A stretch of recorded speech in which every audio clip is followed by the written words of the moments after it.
अनेक बार उनसे मिलने का, उनके दर्शन करने का, उनके मार्गदर्शन प्राप्त करने का अवसर मिला है।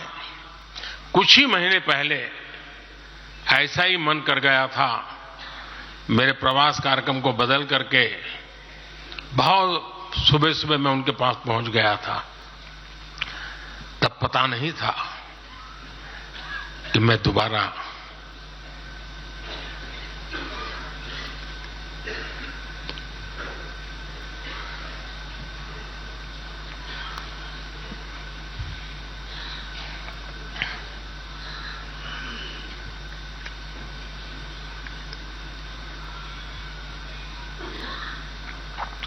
उनके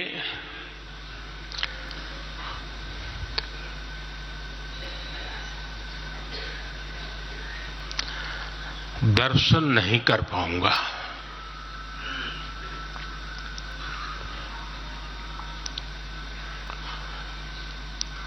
ये मेरा सौभाग्य रहा है कि पिछले 50 से भी ज्यादा वर्षों से मुझे देश के गणमान्य आध्यात्मिक मूर्तियों के निकट रहने का, उनके आशीर्वाद पाने का अवसर रहा है। और इसलिए मैं उस आध्यात्मिक जगत की उस शक्ति को भलीभांति जानता हूं, समझता हूं, अनुभव करता हूं। आपको सुनकर के आश्चर्य होगा कि वे तो दिगंबर परंपरा से थे। उनका जीवन कैसा होता है हम जानते हैं, लेकिन शायद ही कोई ऐसी महत्वपूर्ण घटना ऐसी नहीं होगी या मेरी तरफ से कुछ महत्वपूर्ण किसी काम में मेरा संबंध आया हो, 24 घंटे के भीतर भीतर उसका एनालिसिस करके मुझे उनका संदेश आता था। यानी कितने जागरूक थे,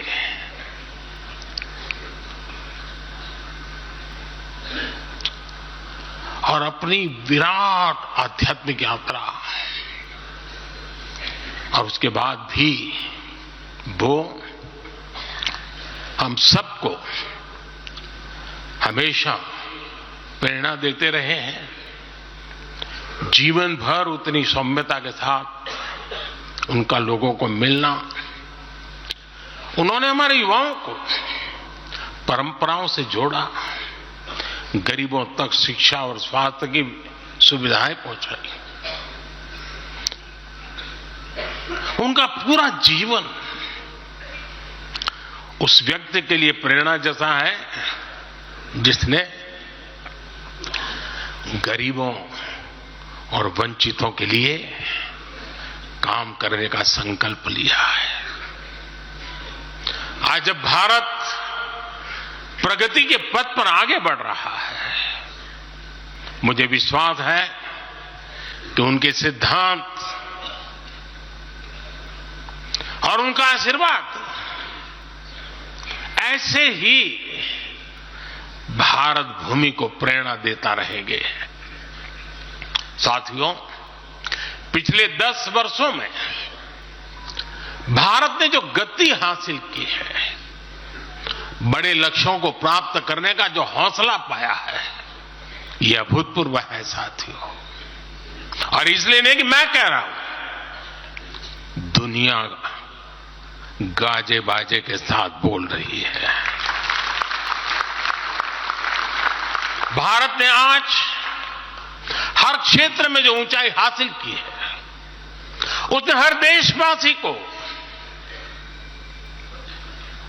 एक बड़े संकल्प के साथ जोड़ दिया है।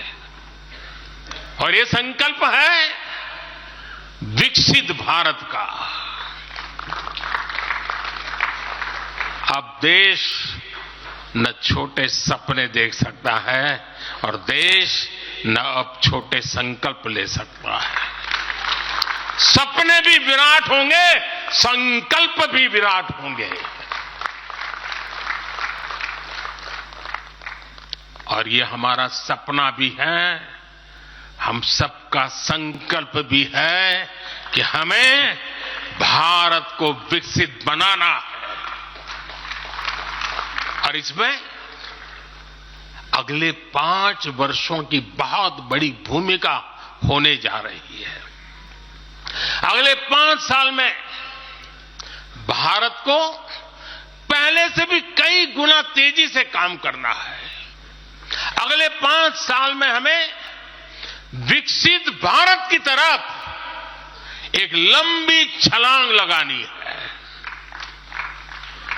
लेकिन भाई और बहनों, सारे लक्ष्यों की प्राप्ति के लिए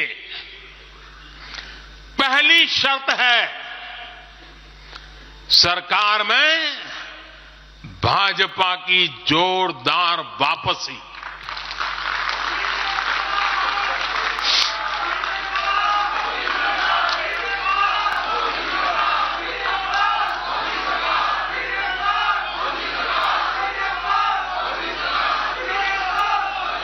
आज विपक्ष के नेता भी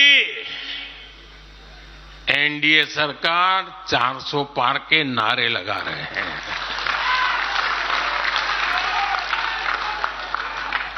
और एनडीए को 400 पार कराने के लिए भाजपा को 370 का माइलस्टोन पार करना ही होगा।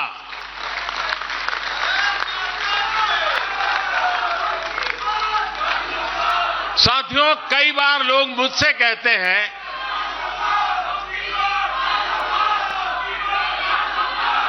मुझे कहते रहते कि अरे मोदी जी, आपने इतना तो सब कुछ क्या कर लिया, जो बड़े बड़े संकल्प आपने लिए वो तो पूरे कर लिए, अब क्यों इतनी भागदौड़ करनी।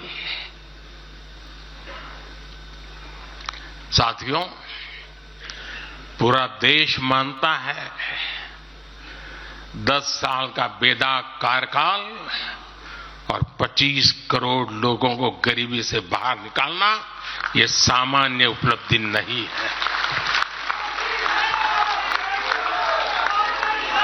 पूरा देश मानता है हमने देश को महाघोटालों और आतंकी हमलों के खौफ से मुक्ति दिलाई है।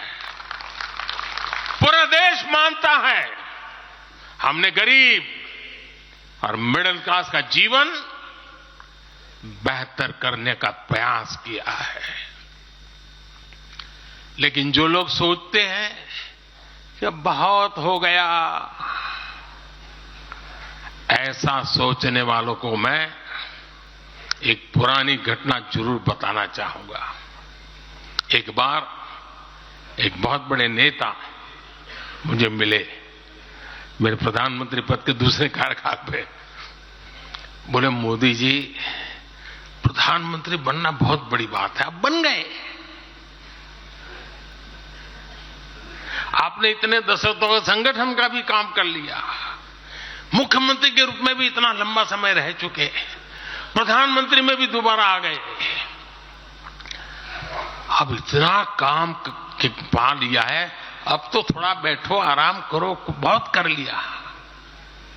ये उन्होंने मुझे कहा था। उनकी वो भावना राजनीति के पुराने अनुभवों से थी। लेकिन साथियों, हम राजनीति के लिए नहीं, राष्ट्र नीति के लिए निकले हैं। हम तो छत्रपति शिवाजी महाराज को मानने वाले लोग हैं। जब छत्रपति शिवाजी महाराज का राज्याभिषेक हुआ तो उन्होंने ये नहीं किया कि अब तो छत्रपति बन गए, सत्ता मिल गई तो चलो उसका आनंद लो। उन्होंने अपना मिशन जारी रखा। ऐसे ही उनसे प्रेरणा लेकर के मैं अपने सुख वैभव के लिए जीने वाला व्यक्ति नहीं हूं। मैं बीजेपी सरकार का तीसरा टर्म सत्ता भोग के लिए नहीं मांग रहा हूं। मैं राष्ट्र का संकल्प लेकर निकला हुआ व्यक्ति हूं। अगर मैं अपने घर की ही चिंता करता तो आज करोड़ों गरीबों के घर नहीं बना पाता। मैं देश के करोड़ों बच्चों के भविष्य के लिए जीता हूं, जागता हूं, जूझता रहता हूं। देश के करोड़ों युवाओं, करोड़ों बहनों बेटियों, करोड़ों गरीबों का सपना ही मोदी का संकल्प है।